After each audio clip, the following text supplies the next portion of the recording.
예수님을 믿고 구원받은 사람들은 하나님께서 왜 나를 구원해 주셨는가, 이 구원해 주신 목적을 분명하게 알아야 됩니다. 근데 많은 사람들이 왜 하나님이 나를 구원해 주셨는가 이렇게 물어보면 그냥 나를 천국 가게 하려고요 이렇게 하고, 다른 것은 전혀 대답을 못하는, 아마 90% 이상의 그리스도인들이 다 왜 하나님이 나를 구원해 주셨냐고 이거 물어보면 대답을 못해요. 그러면 우리가 그리스도인으로서 그리스도인답게 살 수가 없는 거예요. 하나님이 나를 구원해 주신 목적을 알아야 그 목적대로 내가 사는데, 하나님이 왜 나를 구원해 주셨는지 모르니까 천국 가게 하려고, 지옥 가지 않고 천국 가게 하려고, 이 정도밖에 모르니까 어떻게 돼요? 전혀 그리스도인다운 삶을 살지 못하는 것입니다. 그래서 이제 우리가 정말 예수 믿고 구원받은 사람이라면 왜 하나님께서 나를 그 수많은 사람 가운데 구원해 주셨는가, 이 구원의 목적을 알아야 돼요. 지금 오늘 우리가 읽은 이 본문의 말씀은 사도 바울이 에베소에 있는 교회에게 왜 하나님께서 너희를 창세전부터 애정하시고 택하시고 부르셔서 구원해 주셨는지 그거를 이제 알라 하면서, 왜 구원해 주시는 구원의 목적이 뭔지 그것을 지금 편지로 써서 보내고 있는 것입니다. 여러분, 하나님이 우리를 구원해 주신 목적, 나를 구원해 주신 목적을 우리가 알고 신앙생활을 해야 됩니다. 그럼 하나님이 우리를 구원하신 목적이 뭡니까? 전에도 이제 말씀드린 예배, 이 경배를 받기 위해서다 이렇게 나와 있죠. 우리가 이사야서 43장 7절 또 21절 이렇게 보면 한번 띄워줄 수 있나요? 네, 한번 읽겠습니다. 내 이름으로 불려지는 모든 자 같고 내가 내 영광을 위하여 창조한 자를 오게 하라. 내가 그를 지었고 그를 내가 만드는. 여기 보면 하나님이 우리를 지으신 목적이 뭐예요? 하나님의 영광을 위해서 창조했어요. 그런데 우리 인류의 조상인 아담과 하가 선악과를 따먹고 죄를 짓고 타락함으로 말미암아 그 후손인 우리까지도 다 하나님을 떠나게 되었어요. 하나님께서 예수 그리스도를 보내서 우리를 구원해 주신 것은 하나님의 창조의 목적대로 하나님의 영광을 위해서. 또 21절에 한번 보겠습니다. 이 백성은 내가 나를 위하여 지었나니, 나를 뭐 하기 위해서요? 찬송하게 하기 위해서. 여기 지금 여기에 보면 6절에도 지금 나오고 있어요. 에베소 6절에 다시 봅니다. 이는 그가 사랑하시는 자 안에서 우리에게 거저 주시는 바 그의 은혜의 영광을 찬송하게 하려는 것이라. 아멘. 그러니까 하나님이 나를 구원하신 목적이 뭐냐? 그러면은 죄인된 나를 구원해서 하나님의 영광을 위해 살고 하나님을 예배하며 찬송한다는 게 그거죠. 하나님 그분께 찬송하고 하나님을 이렇게 하면서 하나님을 섬기며 살라고 하나님이 나를 구원해 주셨구나, 이걸 이제 명확히 먼저 알아야 돼요. 그래야지 어때요? 그래서 사도 바울이 고린도 교회 성도들에게 편지를 보낼 때는 우리가 무엇을 하든지 먹든지 마시든지 너희가 하나님의 영광을 위해서 하라 그러잖아요. 그래서 바로 이제 이 사도 바울은 하나님이 우리를 구원하신 목적이 뭔가 그걸 알았기 때문에 고린도 교회 성도들에도 하나님 영광을 위해서 살라고 먹든지 마시든지, 또 에베소 교회에서도 이런 지금 권면의 말씀을 하고 있는 것입니다. 여러분, 그 다음에 하나님이 우리를 구원하신 목적이 뭐냐? 그러면은 지난번에 우리가 그런 말씀을 이걸 했습니다. 하나님이 우리를 구원하신 목적에 대해서 그때 하나님이 우리와 교제를 나누기 위해서, 그래서 하나님은 다른 것, 인간하고 다른 피조물하고 창조할 때 이 창조한 게 틀려요. 뭐냐면은 다른 존재들은 뭐가 없냐? 영이라는 게 없어요. 영이. 근데 하나님께서 인간은 흙으로 지으시고 그 안에 하나님께서 생기를 불어넣었다 그래요. 생기라는 것이 뭐냐면 하나님의 영이에요. 그래서 하나님의 영을 그 안에 불어넣어서 인간을 뭐냐면 생명, 살아서 움직이는 영적인 존재로 그렇게 이제 하나님께서 만드신 거예요. 왜? 하나님은 영이시니까 영이신 하나님과 교제를 나누도록 하기 위해서 그렇게 한 것입니다. 그래서 하나님이 이제 로마서 또 8장 29절에 보면 우리를 하나님께서 구원하신 목적 가운데 하나가 뭐냐면 그 아들의 형상을 본받게 하기 위해서, 우리로 하나님께서 그 아들의 형상을 본받게 하기 위해서 하나님께서 우리를 부르셨다고 이렇게 말씀해요. 그러니까 우리가 예수님과 이 하나님과 교제하면서 우리가 예수님을 닮아가는 거예요. 부부가 여러분 어때요? 같이 살면 어떻게 됩니까? 같이 살면은 서로 닮아가죠. 우리가 이제 예수 그리스도를 믿고 구원받은 사람들이 매일 하나님과 교제하면, 매일 주님과 교제하면서 주님의 형상을 본받고 주님을 닮아가게 되는 거예요. 이게 뭐냐면 하나님이 우리를 구원하신 목적이에요. 그러니까 이걸 안다면, 나를 구원한 하나님의 목적이 나와 교제를 하기 위한 것이다. 그러면 어때요? 우리는 매일 하나님 앞에 나가서 말씀과 기도로 성령으로 하나님과 교제를 나눠야 되는 거예요. 근데 이걸 모르면 어때요? 성경 읽고 싶으면 읽고, 읽기 싫으면 안 읽고, 하나님과 어떤 교제하는 시간 이런 걸 절대 갖지는 않는 거예요. 그냥 종교적으로 있잖아요. 하나님은 살아계신 하나님. 그러니까 우리가 이런 다른 종교하고 틀린 게 뭐냐면, 여러분 한번 생각해 보십시오. 불교 신자가 불당에 가지고 거기서 불상 앞에서 불공을 드립니다. 그런데 어떻게 돼요? 그거는 죽은 신이에요. 전혀 어떤 교통이 이루어지지 않는 거예요. 그런데 우리는 어떻게 합니까? 살아계신 하나님과 교제를 하는 것입니다. 그래서 완전히 다른 종교하고 이 기독교는 그런 부분에서부터 근본적으로 본질적으로 다른 거예요. 그런데 많은 기독교인들이 어떻게 돼요? 살아계신 하나님을 믿으면서도 불교 신자가 이렇게 그 종교 생활하는 거하고 똑같이 그런 이렇게 신앙생활을 하는 거예요. 그러니까 여러분 어떻게 돼요? 얼마나 하나님께서 안타까우시겠습니까? 자, 하나님이 우리를 구원하신 목적 가운데 하나는 또 열매를 맺도록 하기 위함인데, 거기 한번 보겠습니다. 같이 말씀. 너희가 나를 택한 것이 아니요 내가 너희를 택하여 세웠나니 이는 너희로 가서 열매를 맺게 하고 또 너희 열매가 항상 있게 하여 내 이름으로 아버지께 무엇을 구하든지 다 받게 하려 함이라. 여기 보면은 하나님께서 우리가 택한 것이 하나님이 우리를 주님이 택했는데, 이는 우리로 가서 무엇을 맺게 하기 위해? 열매를 맺게 하여. 그래서 이 열매를 맺어서 하나님께 영광을 돌리도록 하기 위한 것입니다. 우리는 반드시, 지난번에 제가 그런 말씀 드렸지만, 열매 없는 신앙생활을 하면 안 돼요. 우리 그리스도인들은 반드시 열매를 맺어야 됩니다. 예수를 믿었습니다. 그러니까 우리가 첫째 무슨 열매가 있어야 돼요? 회개에 합당한 열매를 맺어야죠. 예수 믿는 사람은 회개에 합당한 열매를 맺어야 돼요. 두 번째 무슨 열매를 맺어야 돼요? 성령의 열매를 맺어야 되죠. 성령의 열매를. 그 다음에 또 무슨 열매? 이러니까 공부를 해야 돼요. 공부를 안 하면 이거 모르는 거예요. 그러니까 자, 그 다음에 우리는 뭐냐면 빛의 자녀는 빛의 열매를 맺어요. 빛의 열매는 착한 거 의로움과 진실함에 있느니라. 빛의 열매를 맺어요. 또 무슨 열매를 맺어야 돼요? 뭐요? 그래요. 영혼을 구원하는 영혼 구원의 열매, 전도의 열매를 맺어야 돼. 또 무슨 열매 있을까요? 축복의 열매도 맺어야 되겠죠. 기도 응답의 열매, 이런 열매들을 맺어요. 그러니까 제일 중요한 건 먼저 우리 예수 믿는 사람들은, 구원받은 사람들은 회개에 합당한 삶의 열매를 맺어야 되고, 성령의 열매, 빛의 자녀로서 빛의 열매, 착함과 의로움과 진실함이, 그 다음에 많은 영혼을 구원하는 영혼 구원의 열매를 맺고, 또 우리 삶에서 축복의 열매, 기도의 응답의 열매를 맺어야 됩니다. 아멘. 열매 없는 나무는 지난번에 보니까 어떻게, 주님이 어떻게 했어요? 찍어서 버리거나 아니면 저주해가지고 뿌리부터 말라서 죽어버렸죠. 그러니까 우리는 열매 없는 나무같이 되지 말고 반드시 뭐를 맺자? 열매를 맺어야 됩니다. 너희가 많이 열매를 맺으면 내 제자가 되고 내 아버지께서 영광을 받으신다고 했습니다. 주님이 우리를 수많은 사람 가운데 택한 중요한 목적 가운데 하나가 뭐라고요? 열매를 맺어서 하나님께 영광을 돌리도록 하기 위한 것입니다.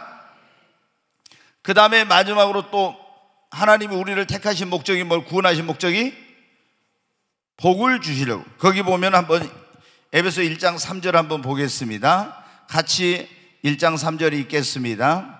찬송하리로다. 하나님 곧 우리 주 예수 그리스도의 아버지께서 그리스도 안에서 하늘에 속한 모든 신령한 복을 우리에게 주시되, 여러분, 하나님께서 그리스도 안에서 하늘에 속한 모든 신령한 복을 우리에게 주시려고, 여러분, 이 구원, 아직 구원 못 받았다면 먼저 하나님이 주시는 복을 받으려면 뭘 받아야 돼요? 네, 여러분 어때요? 우리가 하나님이 주시는 복을 받으려면 가장 먼저 중요한 것은 우리가 뭘 받아야 된다? 구원을 받아야 돼요. 구원을 안 받으면 하나님이 주신 축복을 받을 수가 없어요. 그럼 먼저 구원을 받아야 돼요. 자, 다시 한번 하겠습니다. 구원 받으려면 어떻게 합니까? 회개해야 됩니다.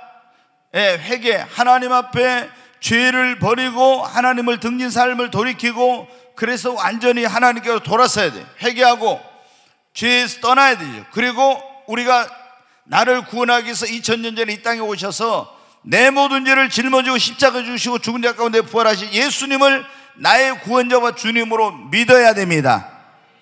우리가 회개하고 예수를 믿으면 뭘 받아요? 구원을 받습니다. 구원받은 사람에게 하나님께 뭘 주신다고? 복을 주십니다. 먼저 우리는 하늘의 모든 신령한 복, 영적인 복을 받아야 됩니다. 그러나 영적인 복만이 아니라 우리는 범사의 복도 받아야 됩니다. 그리고 육신의 강건한 복도 받으시기를 주의 이름으로 축원합니다. 그러잖아요. 우리가 영적인 복만 받아갖고 나는데, 영적인 복, 성령 충만하고 내 영혼이 잘 되는 복을 받을 바는 범사도 잘 돼야 돼. 사업이 잘 되고 자녀들이 잘 되고, 여러분이 그런 범사의 축복을 받아야 됩니다. 오늘 오전에도 여러분 그런 말씀 드렸잖아요. 우리가 다른 사람 앞에 가서, 하나님 앞에, 사람 앞에서 오늘 부끄러움과 수치를 당하지 않으려면 그랬죠. 그런데 우리 안 믿는 사람 앞에서 우리가 수치 당하지 않으려면 뭘 해야 돼요? 축복을 받아야 돼요. 그게 빨리빨리 안 나옵니까? 그러잖아요. 이 사람들은 영적인 축복 받은 것 갖고는 예수 안 믿는 사람은 전혀 몰라요. 그렇잖아요. 내가 성령 충만하고 아무리 이래도 예수 안 믿는 사람은 모른다고. 그런데 그 사람들이 뭐를 알아요? 내가 범사가 잘 되고 내 자녀들이 잘 되고 사업이 잘 되고 이런 축복을 받으면 그걸 알 수 있어요, 없어요? 알 수 있습니다.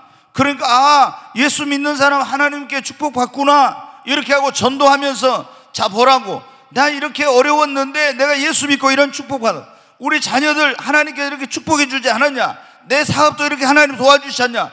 얼마나 여러분 전도할 수 있어요. 근데 내가 예수 믿는 내가 잘 되지 못하면 어떻게 돼요? 그 사람들이 믿으라기도 안 믿는다고. 그러니까 우리가 예수 믿는 사람들이 하나님 앞에 축복을 받아야 됩니다. 하나님께서 우리에게, 아브라함에게도 보면 히브리서에 내가 너에게 복 주고 복 주며 그랬어요. 하나님이 예수를 믿는 사람들은 아브라함의 복을 갈라디아서에 보면 우리에게 주신다고 했잖아요. 그럼 아브라함의 복이 뭐라 했어요? 지난번에 8가지 의롭다는 구원의 복을 받았잖아요. 자녀가 잘 되고 건강하고 이름이 높임을 받고, 그리고 축복의 통로가 되고, 또 여러분 어떻게 돼요? 천국을 유업으로 얻게 되고, 이런 8가지 그때 쭉 복을 말씀을 드렸는데, 여러분 이 복을 아브라함의 자손이 된 예수를 믿는 자들에게 이 복을 주신다고 했습니다. 이 복을 우리가 받아야 됩니다. 자, 하나님이 나를 구원하신 목적, 오늘 제일 중요한 게 그거예요. 첫째, 하나님이 나로 하나님을 예배하며 찬송하며 하나님께 영광을 돌리도록 하나님이 나를 구원하신 겁니다. 두 번째는 하나님이 나와 뭐 하기 위해서? 교제하기 위해서. 그래서 아들의 형상을 본받도록 하기 위한 것입니다. 세 번째는 하나님의 뜻을 이루려고, 하나를 안 했습니다. 빼먹었어요. 하나님의 뜻을 이루는 일에 우리를 쓰시려고 하나님이 우리를 구원하신 것입니다. 자, 에베소서 1장 5절에 거기 한번 보세요. 에베소 1장 5절. 하나님의 뜻을 이루는 일에 우리를 쓰시려고. 같이 한번 읽겠습니다. 그 기쁘신 뜻대로 우리를 예정하사 예수 그리스도로 말미암아 자기의 아들들이 되게 하셨으니, 여기 보면 그 기쁘신 뜻대로 우리를 예정하사, 하나님의 어떤 특별한 목적이 있어서 하나님의 뜻을 이루는 데 쓰시려고. 11절에도 보면 모든 일을 그의 뜻대로, 그의 뜻의 결정대로 일하시는 이의 계획을 따라 우리가 예정을 입어, 이렇게 이제 나왔어요. 그러니까 뭐냐면 하나님께서 우리를 택하신 목적 가운데 하나는 우리를 통해서 하나님이 뭔가 그분의 계획 가지고 뜻하신 것을 어떻게 했나요? 이루시려고 이것을 위해서 하나님께서 우리를 택하신 거예요. 자, 여러분, 이걸 이제 하나님이 나를 통해서 뭔가 하려고 하시는 그런 하나님의 계획이 있다, 이거. 그 나를 구원하신 목적은. 우리가 이걸 알아야 돼요. 이게 뭐냐면 내가 사명이라고 그러는 거예요. 그러니까 사도 바울이 편지를 보낼 때 갈라디아 교회 성도들에게 그랬어요.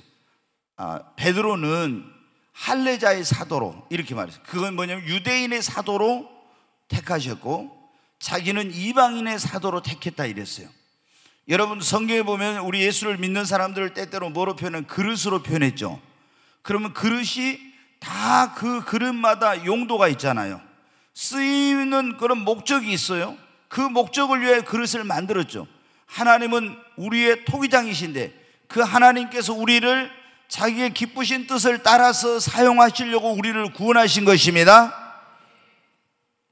아직 여러분 어떻게 돼요?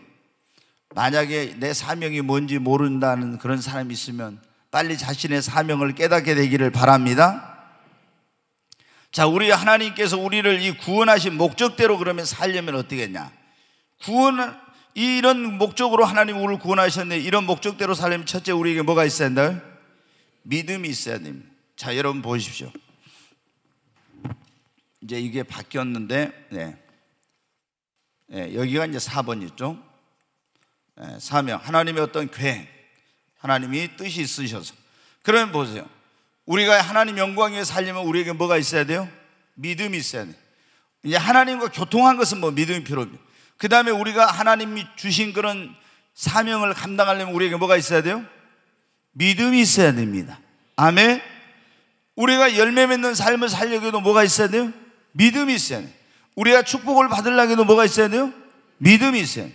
그러니까 우리가 하나님의 구원하신 목적대로 하나님 영광 위에 살고 그리고 사명 감당하고 열매 맺고 축복을 받으려면 반드시 우리에게 뭐가 필요하다? 믿음이 있어야 돼. 근데 예수를 믿고 구원받는 사람들이 믿음이 너무 갓난아이 같이 어린아이 같은 그런 믿음이면은 사명 감당할 수 있어요, 없어요? 못하죠. 하나님 영광에 살지 못합니다. 그렇기 때문에 반드시 우리가 하나님이 나를 구원하신 목적대로 살려면 믿음이 성장을 해야 합니다. 두 번째로 우리가 하나님께서 나를 구원하신 목적대로 살려면 우리가 어떻게 해야 됩니까? 뭐를 알아야 된다고요? 사명을 알아야 됩니다. 왜 나를 하나님께서 구원해 주셨는가? 여러분, 이제 이거를 모르고 살면은 정말 하나님이 여러분 한번 보세요. 각자에게 제가 예를 들어 지금 목회자가 됐는데 그러면은 하나님의 뜻은 저를 목회자로 불러서 많은 영혼을 구원하는 그런 일에 쓰시려고 했는데 제가 하나님의 그런 목적과 다르게 나는 사업을 해야 되겠다, 그래서 돈을 벌어가지고 하나님 일을 해야 되겠다고 막 사업을 해요. 그러면 잘 될까요? 안 될까요? 안 됩니다. 또 그렇게 해가지고 사업을 해서 돈을 벌어가지고 한다 할지라도 여러분 어떻게 돼요? 하나님이 그렇게 썩 기뻐하질 않아요. 그래서 우리가 먼저 하나님을 기쁘시게 하는 그런 삶을 살려면 내 사명이 뭔지를 알아야 돼. 그래서 저도 이걸 모르고 예수님 믿고 구원받은 다음에 그냥 나는 우리 집사람하고 결혼해가 돈 열심히 벌어가지고 선교하고 그리고 목사님들 뒤에서 후원하고 이렇게 평신도 지도자로 복음 전하면서 살아야 되겠다, 이런 생각을 했는데 어떤 책을 읽다가 하나님이 우리를 이 세상에 보내신 것은 어떤 목적과 뜻이 있다, 그런 내용을 읽고 왜 하나님께서 나를 이 세상에 보내셨을까? 그래서 하나님 앞에 기도를 한 거예요. 하나님, 왜 나를 이 세상에 보내셨습니까? 하나님이 나를 이 세상에 보내신 목적이 뭡니까? 하나님의 뜻대로 살려고 합니다. 그래서 2년 동안 저는 금식도 무지무지 했어요. 제가 그때 목회자가 아니었거든요. 아니, 하나님이 뜻대로 살아야 되는데 어떻게 하나님의 뜻대로 살려면 내 사명이 뭔지를 알아야 되냐? 하나님이 나에게 원한 게 뭔지. 그냥 하나님께서 나를 이 땅에 우연히 정자와 난자가 만나가지고 그냥 어쩌다 태어난 것이 아니라 에베소 1장에 나오면 창세전에 그리스도 안에서 하나님 나를 택하시고 창세전부터 이 우주 만물을 하나님이 창조하기 전부터 하나님께서 나를 택하시고 보내셨다는 거예요. 그러면 그렇게 하나님께서 오래전부터 교회 가지고 택하신 그런 목적이 있는데 내가 하나님의 그 목적대로 살아야지. 그 하나님, 나를 향하신 하나님의 뜻이 뭡니까? 그렇게 기도를 했어요. 그래서 하나님이 이사야 42장 6절 말씀에 내가 너를 이방의 빛이 되게 하고 많은 사람을 구원하는 일에 나를 쓰신다고 하는 그거를 주셔서 직장 버리고, 그리고 제가 원래 계획했던 그런 것들 다 내려놓고 이제 순종해가지고 목회자의 길로 온 겁니다. 여러분 다 여러분이 목사 될 필요는 없어요. 그러나 하나님께서 여러분 각자 한 사람 한 사람에게 이 평신도 이런 삶을 살면서 사업하고 직장 다니면서도 하나님께서 여러분에게 주신 사명이 있는 거예요. 그 사명을 깨달아야 돼.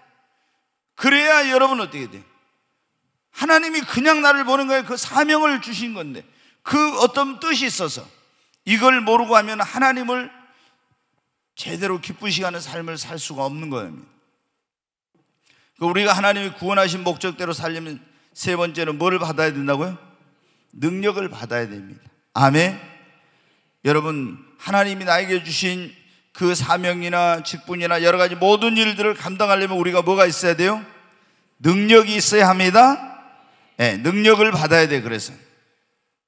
그리고 우리가 하나님이 구원하신 목적대로 살려면 우리 앞에 시험과 장애물이 있는데 이것을 극복을 해야 돼요. 너무 많은 사람들이 이런 어떤 앞에 핍박이나 어떤 장애물이나 이런 거 있을 때 이걸 극복하지 못하고 그냥 하나님이 주신 목적대로 살지 못하고 살아가는 이런 사람들이 많이 있는데 우리는 능히 극복할 수 있습니다. 근데 이런 시험과 장애물을 극복하려면 믿음이 있어야 되고 기도해야 됩니다. 하나님이 우리를 구원하신 목적대로 살려면 또 마지막에 뭘 해야 돼요? 기도해야 됩니다. 하나님 앞에 여러분 기도해야 합니다. 네, 내가 하나님의 영광을 위해서 하나님과 교제하며 열매를 맺고 하나님의 뜻을 이루고 이런 모든 하나님의 그런 목적하신 대로 구원하신 목적대로 살려면 내 힘으로 능력으로 안 되니까 하나님께 기도해야 됩니다. 자, 한번 이제 쭉 한번 그 3번을 한번 보겠습니다. 왜 같이 읽어요? 우리에게 믿음이 있어야 되는지, 믿음의 중요성에 대해서 말해보시죠. 자, 여러분 제가 이걸 설교를 엄청 많이 했는데 왜 우리에게 믿음이 있어요? 우리에게 있어서 가장 중요한 것이 뭐라고 했어요? 믿음이라고 했어요. 정말 가장 중요한 것은 믿음이에요. 자, 그러면 한번 우리 생각해 보십시다. 우리가 하나님의 이제 구원하신 목적대로 살려면 첫째 뭐가 있어야 된다 했어요? 믿음이 있어야 된다 했죠. 그러면은 믿음이 왜 이제 구원하신 목적대로 살면, 자, 믿음의 중요성에 대해서 왜 우리에게 믿음이 필요합니까? 예? 그냥 꿀 먹으면 벙어리처럼 하지 말고 왜 우리에게 믿음이 있어야 돼요? 믿음으로 뭘 받아요? 구원을 받아. 이제 쉽게 얘기합시다. 그 다음에 믿음이 있어야 뭐예요? 예? 뭐예요? 믿음이 있어야 그래요. 우리 연실자매 연실 권찰이면 축복을 받아. 믿음이 없으면 축복을 못 받아. 그 다음에 또 믿음이 있어야 기도 응답을 받습니다. 믿음 없이는 기도 응답을 못 받아. 그 다음에 또 믿음이 왜 있어야 됩니까? 예? 믿음이 있어야 쓰임을 받아. 믿음 없으면 쓰임 받지 못해. 자, 또요. 믿음이 있어야 시험을 이긴다. 그래, 고난이나 시험을 이길 수 있어요. 자, 믿음이 있어야 또 어떻게 됩니까? 하나님을 기쁘시게 할 수 있어요. 믿음이 없이는 하나님을 기쁘시게 할 수 없다겠죠. 믿음이 있어야. 그 다음에 또 믿음이 왜 필요합니까? 예? 믿음이 있어야 하나님 말씀대로 어떻게 돼요? 살 수 있죠. 순종하고 살 수 있어요. 믿음이 없이는 못해요. 그 다음에 또 믿음이 있어야 어떻게 돼요? 믿음이 있으면 병 고침도 받죠. 또 믿음이 왜 필요합니까? 다 어디로 가버리고 혼자 있는 거예요.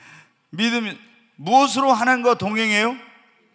믿음으로 하나님과 동행해서 에녹이 300년 동안 믿음으로 동행했습니다. 조금 전에 이제 그런 거 나왔죠. 믿음이 있어야 뭐예요? 우리가 하나님의 주신 구원의 신 목적대로 살 수 있죠. 네. 사명도 감당하고 하나님께서 주신 목적대로 우리가 살 수가 있습니다. 네. 그래서 우리가 전부 이게 보니까 뭐가 있어야 한다? 믿음이 있어야 돼요. 여러분, 구원의 믿음은 큰 거 작은 게 없다겠죠. 그냥 예수 그리스도 믿으면 구원 받는 그런데 이걸 뭐 생활 믿음이라고도 이렇게 표현을 하는데, 이 믿음은 점점 성장하고 커고 자라가야 됩니다. 네, 그래서 우리가 이제 어떤 믿음을, 큰 믿음을 가져야 돼요. 큰 믿음.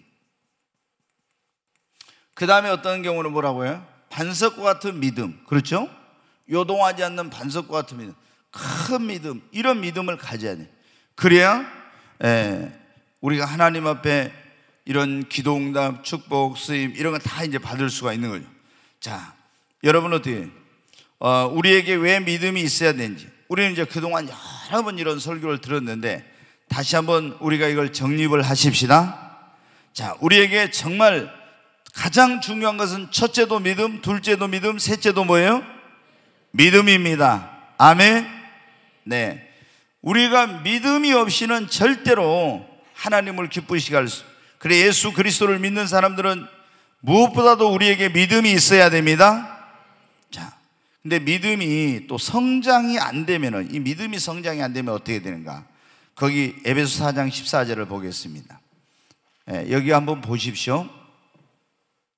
이는 우리가 이제부터 어린아이가 되지 아니하여 사람의 속임수와 간사한 유혹에 빠져 온갖 교훈의 풍조에 밀려 요동하지 않게 하려 함이라 그랬죠.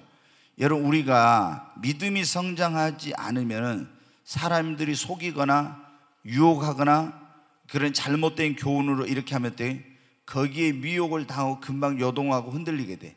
그래서 우리에게 무엇보다도 중요한 게 뭐냐면, 뭐가 있어야 한다? 믿음이 있어야 돼. 믿음이. 아멘. 여러분, 자, 영적으로 여기 보면 지금 금방 띄워줘 보세요. 영적으로 우리가 이 믿음이 단계에 따라서 갓난아이가 있고, 그 다음에 이제 청소년이 있어요. 성경에 보면. 그 다음에 청년이 있고, 믿음의 단계에 따라서 아비의 단계, 이렇게 이제 나와요.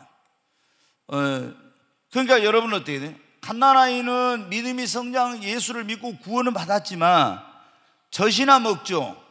단단한 건 못 먹어. 그리고 분별력이 있어요, 없어요? 없죠. 그러니까 믿음이 성장이 안 되는 사람들은 맨날 어떻게 됩니까?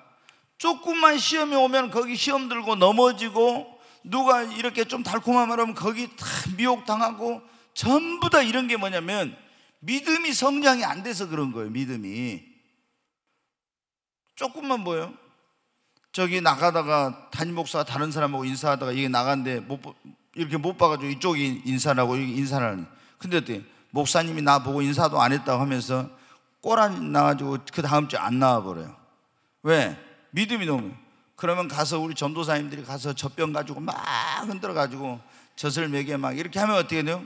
그러면 또 해하고 웃고 나와요. 왜 그럽니까? 이게 지금 영적으로 갓난아이나 믿음이 이게 너무 어려가지고 있는 상태니까 그런 거예요. 그래서 여러분 어떻게 돼요? 우리가 믿음이 성장을 해요. 근데 이런 갓난아이 단계, 청소년 단계, 이런 단계에 있으면 돼. 다른 사람을 배려하고 뭐한다 이런 생각도 못해. 항상 신앙생활 하지만 자기중심적이고 이기적이고 이래요. 좀 성숙해. 아비의 단계까지 가야 나보다는 다른 사람을 배려하고 생각하고 이런 신앙생활 하고 돌보고 이렇게 하는 것이죠. 그래서 우리 믿음이 여러분 빨리 자라야 됩니다.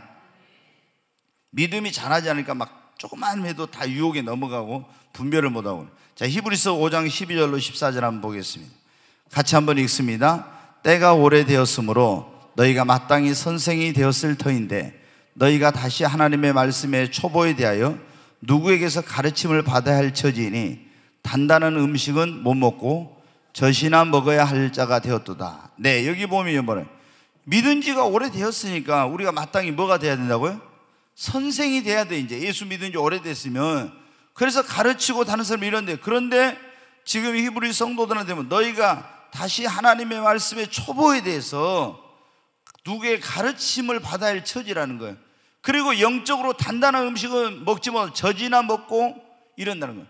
여러분, 갓난아이는 단단한 거 먹어요? 못 먹어요? 못 먹어요. 조금 어려운 말씀, 뭐 헌신하나 뭐하나 이런 말씀 들으면 어떻게 돼요? 그런 사람은 시험 들어버려요.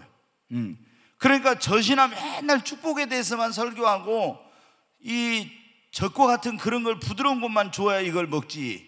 그러니까 여러분 어때요? 우리가 예수를 믿은 지 오래됐으면 뭐가 돼야 된다고요? 선생이 돼야 되는데 아직도 어린아이랑 도의 초보에 머물러 있다는, 초보. 그래서 또 가르침을 받고 또 가르침. 그러니까 예수를 믿은 지 오래됐음에도 불구하고 계속 어떤 사람은 예수 믿 10년 20년 됐는데 아직도 어떻게 구원받지? 또 구원의 확신이 왔다 갔다 하고 계속 이런 가운데 머물러 있는 거예요. 천국 지옥 설교만 하면 두렵고. 왜? 믿음이 성장이 안 되니까 아직도 이게 계속 그 자리에서 여러분은 어떻게 돼요? 단단한 음식 못 먹고 초보에 머물러서 여기 있는 거예요. 근데 우리가 믿음이 확 성장해버리면 어떻게 돼요? 구원의 단계 그거 가지고 막 흔들리고 내가 천국을 지우고 이런 생각 안 들어요, 여러분. 자, 여러분이 한번 생각해 봐요.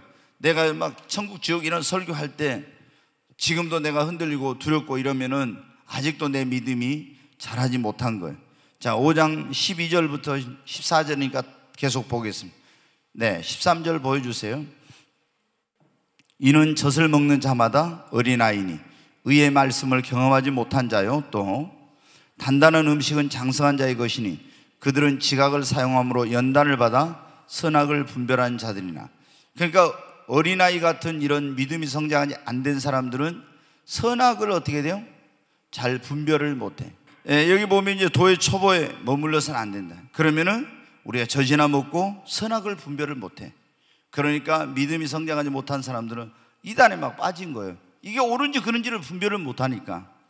믿음이 성장하면 딱 신천지가 와서 말하면 어떻게 해요? 아, 이게 벌써 잘못되다 금방 알아요. 이건 구원파구나, 이건 뭐구나 금방 딱 알아. 그리고 그런 것들하고 상대를 안 하려고 딱 하죠. 근데 믿음이 성장이 안 되면은 분별을 못 하니까 아, 좀 신기하다, 좀 특이하다, 이런 호기심에 거기 갔다가 어떻게 해요? 그래가지고 거기 이단에 빠지고 이런 일이 되는 거예요. 왜? 선악을 분별을 못해. 믿음이 성장이 안 돼서. 자, 고린도전서 3장 1절로 3절 한번 보겠습니다. 형제들아, 내가 신령한 자들을 대함과 같이 너희에게 말할 수 없어 육신에 속한 자 곧 그리스도 안에서 어린아이들을 대함과 같이 하노라.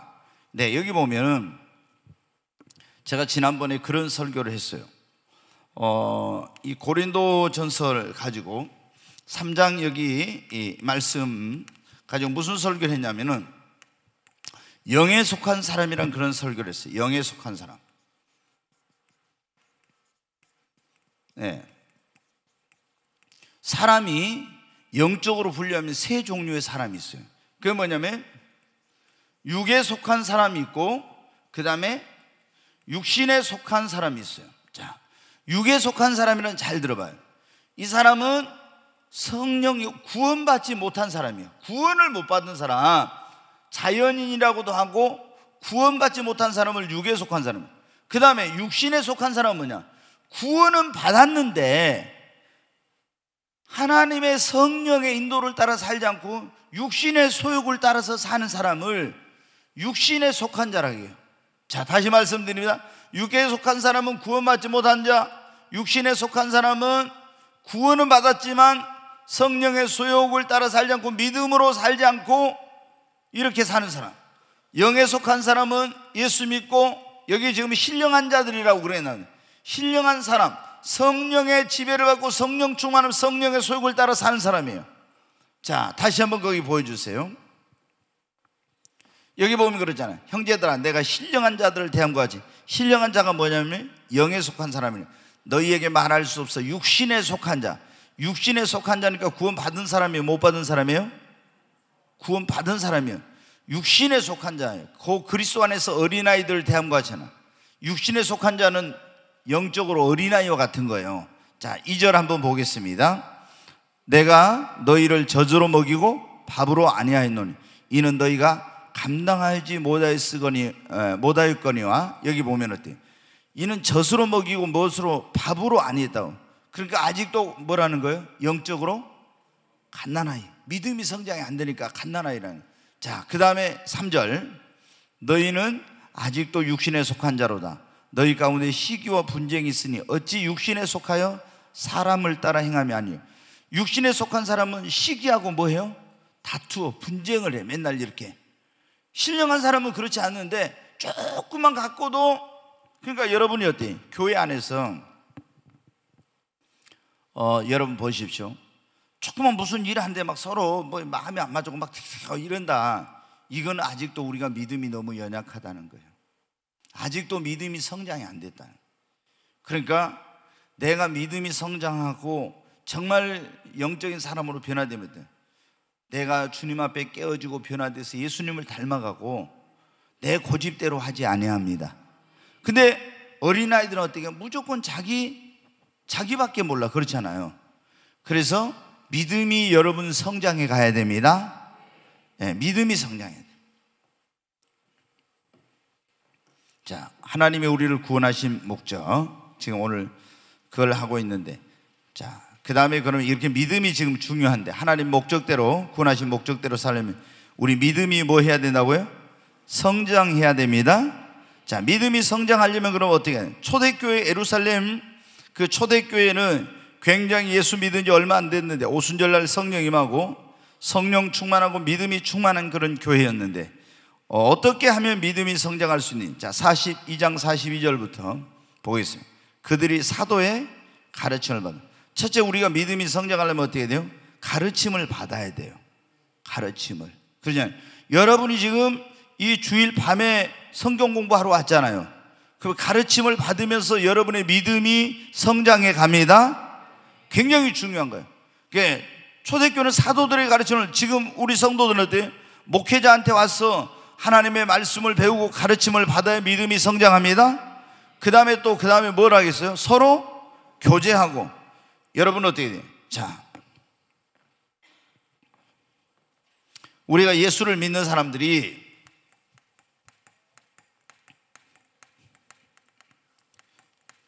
이제 한번 여기 그 믿음의 성장 요소는, 첫째, 사도의 가르침을 받았다, 그렇게 나오죠. 두 번째 뭐라고요? 교제. 예. 이게 뭐냐면 우리가 교회에 와서 서로 성도들과 뭐를 해야 돼요? 교제를 해야 믿음이 성장합니다. 근데 교제할 때 잘해야 돼. 믿음이 없고 부정적인 말하고 불신앙적인 말하고 맨날 비판하고 이런 사람 있죠. 이런 사람하고 가까이 하면 안 돼. 그러면 불신앙적인 사람하고 자꾸 하면 어때요? 믿음이 있는 믿음마저 까먹어요. 그러니까 믿음이 좋은 분, 기도 많이 하시는 분, 성령 충만한 분, 이런 분들하고 교제해야 돼. 그 다음에 세 번째 뭐를 했어요? 떡을 떼며 그랬죠. 네. 떡을 떼며, 이걸 뭐냐면은 초대교회가 뭐냐면 성찬 예배를 모일 때마다 드렸어요. 예배를. 그러니까 우리 믿음이 성장하려면 가르침을 받고 교제하고 뭐를 해야 한다? 예배를 여러분 잘 드려야 됩니다. 그 다음에 이제 네 번째 또 보여주세요. 그 아까 그 말씀을 보여줘요. 42절 한번 다시 보여줘 보세요. 그렇지. 거기 떡을 때 오로지 뭐를 했어요? 기도하기에 힘을 써야 돼. 기도하기에. 예, 그러니까 지금 믿음의 성장 요인이 나오고 가르침 받고 교제하고 예배를 드리고 기도하고, 그 다음에 이제 또 그 다음 구절 보겠습니다. 사람마다 두려운데, 다시 44절 계속 넘겨주세요. 믿는 사람이 다 함께 있어 모든 물건을 서로 통용하고, 또 재산과 소유를 팔아 각 사람의 필요를 따라 나눠주고, 날마다 마음을 같이하여 뭐를요?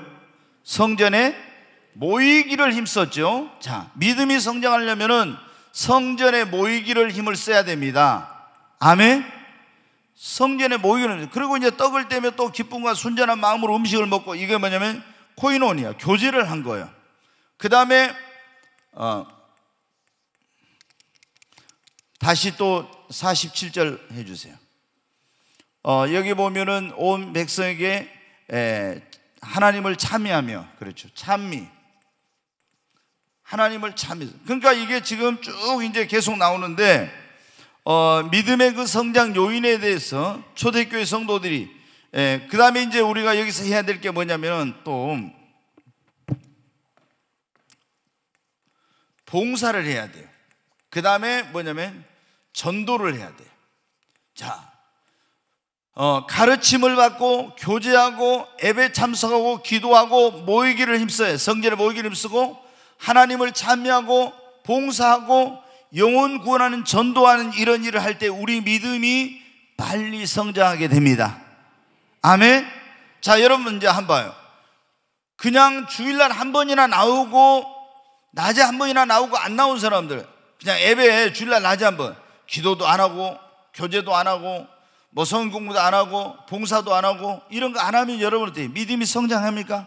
아무리 예수 믿은 지 오래됐어도 주일날 한 번만 와서 예배 드리고 하고 그리고 성도들 교제도 안 하고 봉사도 안 하고 전도도 안 하고 이런 가르침을 안 받으면 오늘 여기 나와 있는 것처럼 뭐예요? 벌써 선생이 돼야 되는데 아직도 도의 처보에 머물러서 어린아이 같아요. 간사한 유혹이나 이런 풍조에 흔들리고 요동하고 거기에 속임에 넘어가고 이렇게 되는 거예요. 근데 오늘날 여러분 보세요. 한국 교회가 전부 영적인 갓난아이들로 너무 가득 차 있어. 거의 갓난아이나 어린아이예요 이게. 왜? 그러니까 신천지 그런 것들이 들어와서 추수꾼들이 들어와서 하면 거기 다 미혹되고 하나님의 그런데 교단, 그 하나님의 교회 그런 교리에 미혹되고 이런 거죠. 왜? 믿음이 성장이 아니니까 분별을 못하니까 다 거기 넘어가는 거예요. 장로님들이 얼마나 많이 넘어가고 권사님들이 얼마나 넘어가고 심지어 목사들까지도 신천지에 넘어간 사람이 많아. 이게 뭐냐? 믿음이 성장이 안 돼. 분별력이 없으니까 그런 거예요. 그래서 우리는 진리의 말씀을 옳게 분별하고 분명한 믿음을 갖고 견고하게 여러분 서야 됩니다. 굉장히 이게 중요한 거예요. 우리가 이 예배에 나와서 특별히 설교를 들으면 믿음의 말씀, 믿음은 들으면 그리스도의 말씀으로 그랬죠. 믿음의 말씀을 들어야 믿음이 생깁니다. 그러니까 여러분이 주일 밤에 이제 계속 나와서 한번 제가 이거를 지금 이제 학기로 따지면 한 학기를 3개월 하고 또 이제 지금 2학기째 하고 있는데 아마 6학기를 하게 될 거예요. 그 주일 밤에 이거를 이제 3개월 단위로 이렇게 하게 될 건데 이걸 마치고 나면은 여러분이 이 공부를 하던 때하고 하지 않았던 때하고는 완전히 자신이 달라진 걸 보게 될 거예요. 가능하면 여러분 절대 빠지지 말고 빠지면은 나중에 졸업을 못 해요. 졸업을 못 해. 예. 지금 이제 수료증을 지금 만들고 있는데 지난번에 2번 이상 빠진 사람은 수료를 못. 2번까지는 자, 2번까지는 빠진 것을 어떻게 해주냐? 그러면은 우리 그 강의 있죠? 해놓은 거 그거를 듣고 교재를 다 써가지고 와야 돼. 그러면은 그거를 2번까지는 봐줘서 수료증을 줘요. 3번 빠졌다? 그러면 졸업을 못해. 그 다음에는 어떻게 돼? 이렇게 주일 밤에 안 하고 우리 이제 꿈의 교회 모든 성도들은 다 이 과정을 해야 되는데 이제는 처음부터 가서 다시 그걸 다 배워가지고 수료하고 이걸 와야 돼. 그러니까 지금 성장반 하는데 여러분이 오늘 잘 오셨는데 이거 빼먹으면 이 기간은 절대 아프지도 말아요. 죽지도 말아야 돼요. 주님이 너 꿈의 교회 예수 제자대학 졸업하고 왔냐? 물어보면 아이고 저 아파가지고 빨리 왔는데요. 다시 가서 졸업하고 와라. 그럴지도 몰라요 여러분. 예? 그러니까 저는 좀 그런 약한 편인데 굉장히 제자훈련 강하게 한 데는 어떤 분들은 어때? 닌게루 병 꼽아갖고 있잖아요. 꼽아갖고 제자대학 가. 제자대학 닌게루 꼽아갖고. 왜? 그거 빠지면은 졸업을 못하는데. 예. 그래서 여러분 이제 1단계 이렇게 13주 과정을 했는데 그걸 마친 사람들은 수료증을 아마 다음 주에 줄 겁니다. 주일 밤에. 그런데 다 모든 과정을 마친 사람들은 졸업장을 줍니다. 빛나는 졸업장, 예수 제자대학에 빛나는 졸업장을 주고, 그리고 아마 졸업여행도 가게 될 거야. 네. 그때는 아하, 내가 제대로 할 건데. 그리고 제가 지금 신학교 이사장인데 그 신학교에 오면은 또 중간쯤 편입을 하도록 제가 학장하고 얘기를 해가지고 좀 해볼 수도 있을 거예요. 왜 우리가 이렇게 지금 6학기나 했다, 그러면서 거기 한번 이제 보겠습니다. 열매를 맺는, 우리는 구원받은 사람은 하나님께서 구원하신 목적 가운데 하나가 뭐라고 했어요? 열매를 맺도록 하기 위함이라고 했죠? 그 열매를 맺어야 돼요. 그럼 열매를 맺으려면 어떻게 해야 됩니까? 요한복음 15장 4절 5절을 한번 보겠습니다. 내 안에 거하라, 나도 너희 안에 거하리라. 가지가 포도나무에 붙어있지 아니하면 스스로 열매를 맺을 수 없음 같이 너희도 내 안에 있지 않으면 그러하리라. 5절, 나는 포도나무요 너희는 가지라. 그가 내 안에, 내가 그 안에 거하면 사람이 열매를 많이 맺나니 나를 떠나서는 너희가 아무것도 할 수 없습니다. 이게 뭐냐면 너희가 내 안에 내가 너희 안에, 이것은 뭐냐면 주님과 연합을 되는 것입니다. 예수님과 연합되어 예수님과 하나 될 때 우리가 뭐를 한다고요? 열매를 맺을 수 있습니다. 예수님과 연합을 해야 돼요. 그 다음에 열매 맺는데 방해가 되는 것을 제거해야 돼요. 제가 이제 성경 구절을 찾지 않겠는데 요한복음 15장 2절에 보면은 열매 맺지 않는 나무는 잘라버리고 열매 맺는 가지는 더 열매를 맺게 하려 하여 깨끗게 하시나 그랬어요. 우리가 열매를 잘 맺도록, 좋은 열매를 맺도록 하기 위해서는 과손의 전지를 하죠. 그런 것처럼 열매 맺는데 방해되는 것을 제거해야 우리가 열매를 맺습니다. 그 다음에 우리가 열매를 맺으려면 헌신과 희생이 있어야 돼요. 헌신과 희생. 요한복음 12장 24절에 보면 예수님이 그런 말씀이 있어요. 한 알의 밀이 땅에 떨어져 죽지 않으면 한 알 그대로 있고 죽으면은 많은 열매를 맺느니라.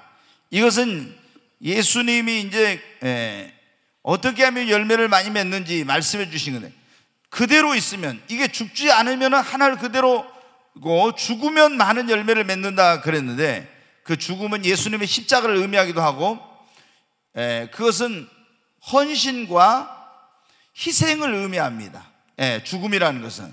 그러니까 헌신과 희생이 있어야 우리가 어떻게 돼요? 많은 열매를 맺습니다. 아멘. 영혼구원의 열매 맺으려면 그냥 열매 맺어집니까? 주님과 연합하고 열매 맺는 방해되는 이런 것들을 끊어버리고 헌신과 희생이, 수고가 있어야 돼요. 그리고 열매 맺으려면 반드시 뭐래? 기도를 해야 많은 열매를 맺습니다. 아멘. 기도하지 않고 내 힘으로 내 능력으로 하면은 절대 많은 열매를 맺을 수가 없어요. 자, 주님이 우리에게 우리를 구원하신 목적대로 살려면 반드시 뭐를 받아야 된다 했어요? 우리가 믿음이 있어야 되고 능력이 있어야 된다 했죠? 자, 그러면 능력을 받아야 구원하신 목적대로 살 수 있는데, 능력을 받으려면 어떻게 하냐? 역대하 16장 9절을 한번 보겠습니다. 9절만 봅니다. 같이 읽습니다. 여호와의 눈은 온 땅을 두루 감찰하사 전심으로 자기에게 향하는 자들을 위하여 능력을 베푸시나니. 여기 보면 하나님의 눈은 온 땅을 두루 감찰하사 자기에게 전심으로 향하는 자에게 뭘 베푸신다고요? 능력을. 그러니까 우리가 능력을 받으려면 때문에 전심으로 능력 받기를 사모해야 됩니다. 아멘. 여러분이 하나님께 능력을 받으려면 능력을 간절히 사모하시기를 바랍니다. 그 다음에 마가복음 9장 29절, 이르시되 기도 외에는 다른 것으로는 이런 유가 나갈 수 없는. 우리가 능력을 받으려면 뭐 해야 된다? 기도해야 합니다. 간절히 기도해야 합니다. 능력을 받으려면 전심으로 능력을 사모하고 간절히 기도하고. 그 밑에 잘못된 역대하 2장 9절로 10절에, 역대하 2장 9절 10절 같이 한번 보겠습니다.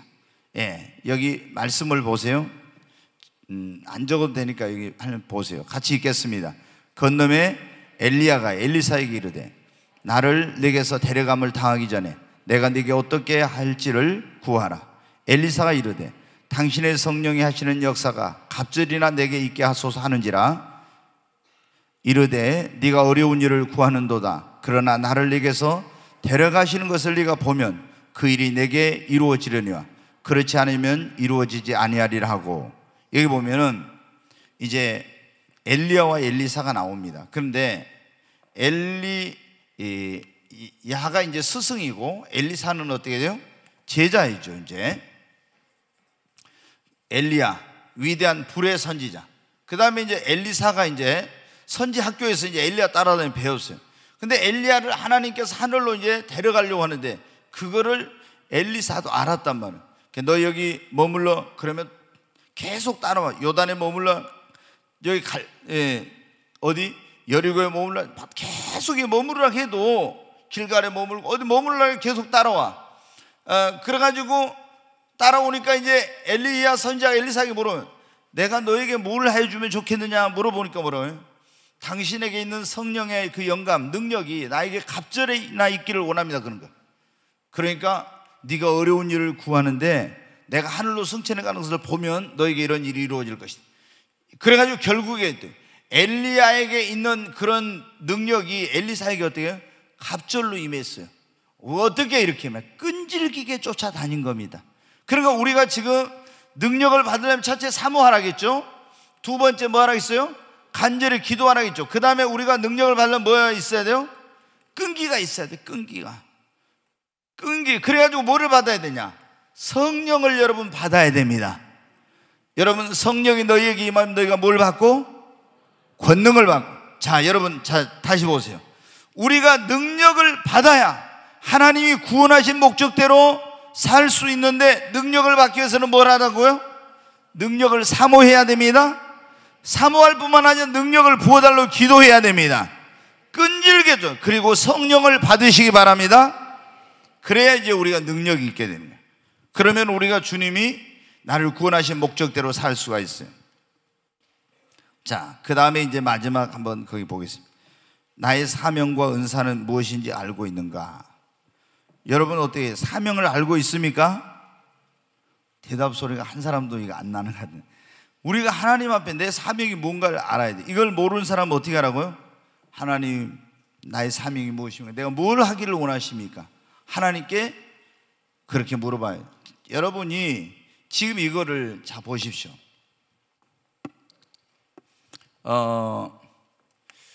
사도 바울이기 전에 사울이었잖아요. 사울이 예수님 믿는 사람을 잡아다가 감옥에 가두고 죽이는 이런 일에 앞장섰던 사람이에요. 그런데 이 사울이 다메섹이라는 곳으로,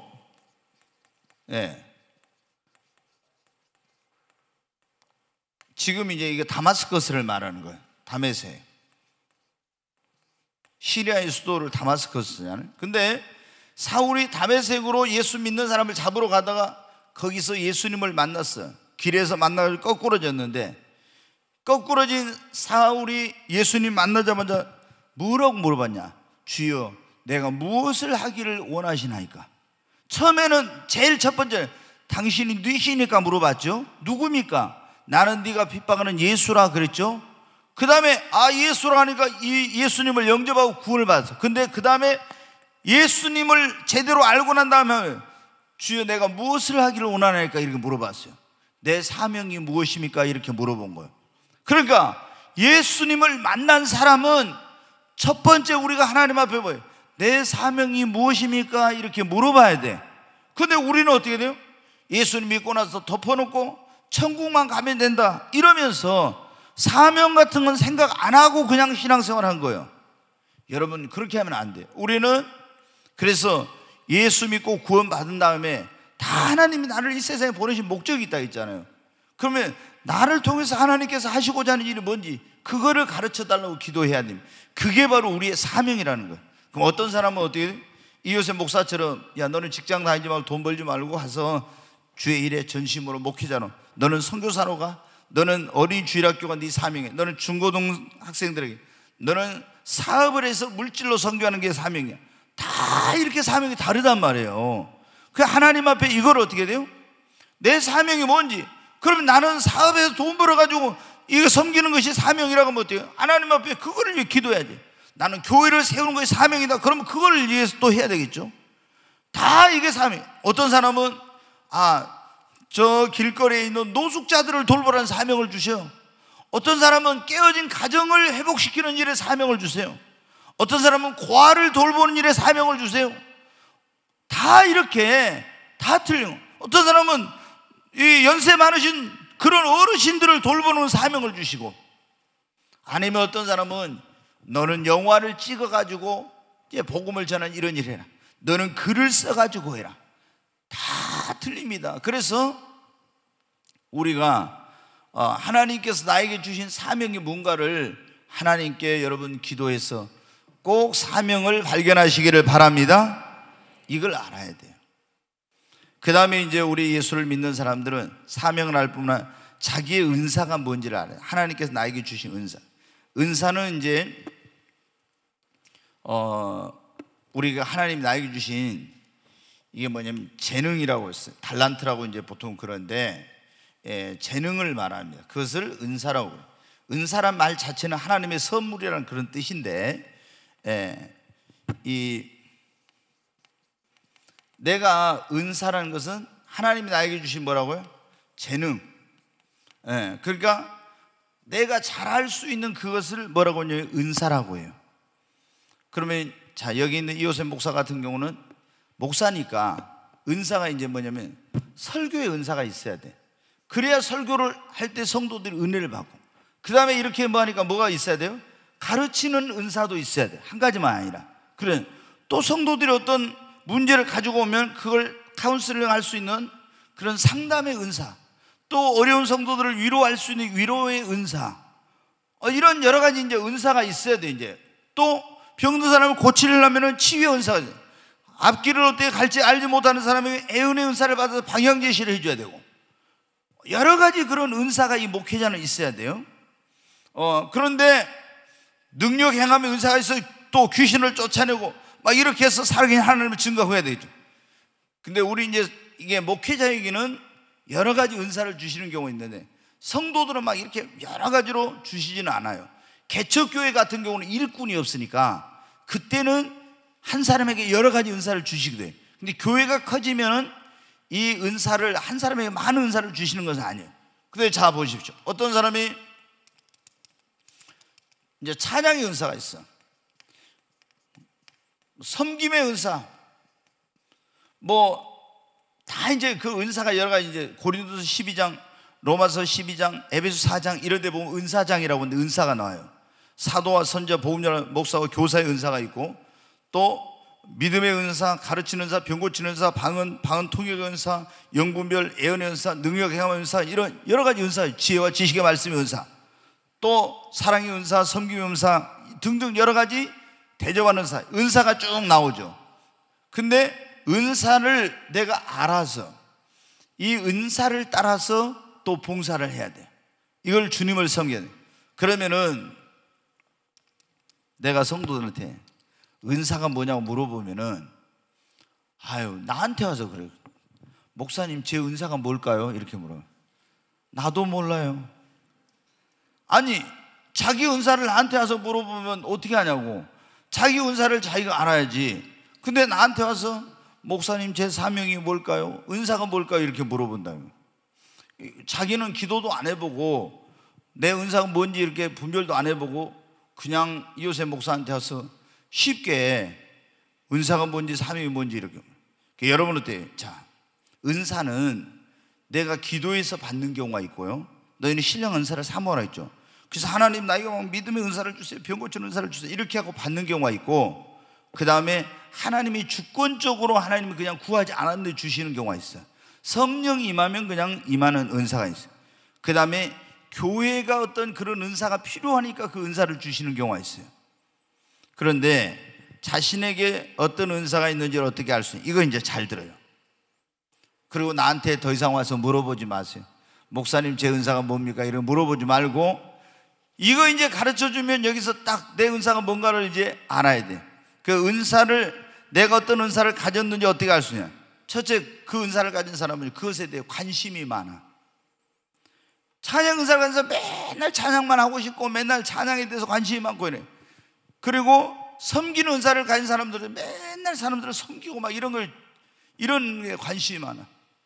그러니까 그 은사를 가진 사람은 그것에 대해서, 다른 사람은 아무 관심도 없는데 이 어려운 가운데 있는 그 방황하는 청년들, 청소년들 보면 그 아이들에 대해서 막 관심이 맨날 가는 거예요. 그게 뭐냐면 하나님이 사명이거나 그 은사를 주신 거예요. 자, 그 일에 관심이 많다. 두 번째, 그 일을 하면 즐거워요. 그걸 하면 즐거워. 기쁨과 보람이 있어요. 그 은사가 있는 사람은. 그리고 그 은사가 있는 사람은 그 일을 하면 열매가 맺혀. 결과가 좋아. 근데 어떤 사람은 제가 보면 진짜 아무래도 열매도 안 맺히고 뭐 나타난 것도 없는데 자기는 그 은사대. 그러면 어떻게 돼요? 그거는 안 맞는 거예요. 말이 안 되는 거예요. 그런데 하나님이 자기의 그 은사를 주셨대. 그럼 은사를 주셨으면 그 열매가 있어야 되고 나타나야 되잖아요. 안 나타나. 그건 은사가 아니에요. 그래서 그 일에 관심이 많다. 그 일을 하면 즐겁고 기쁘다. 열매가 맺힌다. 그리고 다른 사람들을 그걸 이렇게 하면 교회 안에서 인정을 받게 돼요. 인정을. 아, 저분은 이거 잘하구나. 다 인정을 해주고. 이게 뭐냐면은 내 은사가 뭔지를 알 수 있는 거예요. 자, 그런데 은사를 받았을 때 어떻게 돼? 여러분 보십시오. 은사를 받아가지고 여러분이 은사를 이것을 어떻게 하면 사용을 해야 돼요. 은사를 사용을 하면은 은사가 개발이 되고 계속 은사가 더 활성화되고 이렇게 해야 돼. 근데 은사를 받아가지고 사용을 안 하잖아요. 그러면 은사가 소멸된단 말이에요. 그러니까 여러분이 어떤 사람은 은사를 엄청 사모했어. 그래 하나님 은사 주셨는데 은사를 쓰지도 않아. 사용을 안 한다. 그러면 어떻게 돼요? 나중에 하나님 앞에 갔을 때 책망받죠. 내가 너에게 달란트를 줬는데 왜 그걸 땅속에 묻어놓고 왔냐. 이런 주님 앞에 책망을 받죠. 그러니까 우리는 절대 그러면 안 되고 은사를 받았으면 은사를 활용해서 주의 일을 해야 됩니다. 자, 오늘 이제 가장 중요한 거, 다른 거 다 잊어버려도 중요한 거, 하나님이 우리를 구원하신 목적이 뭔가를 알아야 됩니다. 하나님이 우리를 통해서 영광을 받으시기 위해서 우리를 구원하셨습니다. 우리와 교제를 나누고 그 아들의 형상을 본받도록 하기 위해서 우리를 구원하신 겁니다. 천국 가게 하기 위해서가 아니라 그거는 부수적인 거예요. 하나님이 우리를 구원하신 목적은 영광을 받기 위해 하나님이 우리와 교제하고 그 아들의 형상을 본받게 하기, 열매를 맺고 하나님의 뜻을 이루는 일에 우리를 쓰시려고, 그리고 우리에게 복을 주시려고 우리를 구원하신 것입니다. 그러므로 우리는 이 하나님이 구원하신 목적대로 살기 위해서는 첫째 뭐가 있어야 한다? 믿음이 있어야 됩니다. 사명을 알아야 되고 능력을 받아야 되고 시험과 장애물을 긋고 기도해야 합니다. 아멘.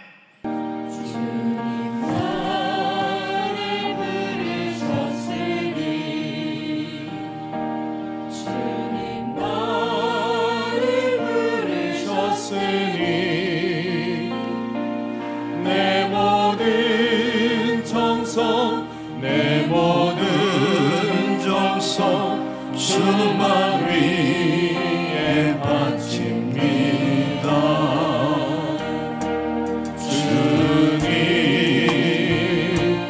주님 나의 기도 들으사 영원토록 주님만을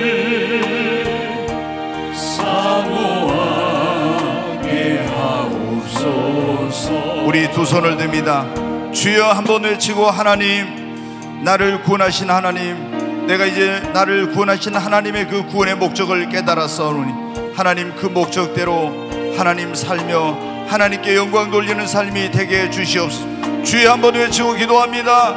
주여, 하나님 앞에 기도합니다. 하나님, 죄악 가운데서 어디서 와서 어디로 가는지 무엇을 위해 살아야 될지 알지 못하는 인생을 하나님 독생 성자를 보내셔서 구원해 주시고 하나님 자녀 삼아 주시고 그리고 나로 천국의 소망을 갖고 살게 하신 아버지 감사합니다. 그동안 하나님께서 나를 구원해 주셨는데 그 구원의 진정한 목적이 어디에 있는지 알지 못하면서 살아왔습니다. 하나님의 오늘 말씀을 통해서 배웠습니다. 깨달았습니다. 아버지 영광을 위해 살겠습니다. 매일 주님과 교제하며 그리스도 형상을 본받는 그런 삶을 살며 그리고 하나님 열매를 맺으며 사명 감당하며 하나님께서 주시는 그 은혜와 복을 누리고 하나님께 영광 돌리며 살기를 원합니다. 하나님이 이를 감당할 수 있도록 하나님께서 저희들에게 믿음을 더하여 주시고 성령의 능력을 주시고 아버지 사명 깨닫게 하여 주시옵소서. 하나님이시여 오 아버지 도와주시옵소서. 하나님 정말 더 큰 믿음, 더 큰 성령의 능력 하나님께서 주시옵소서.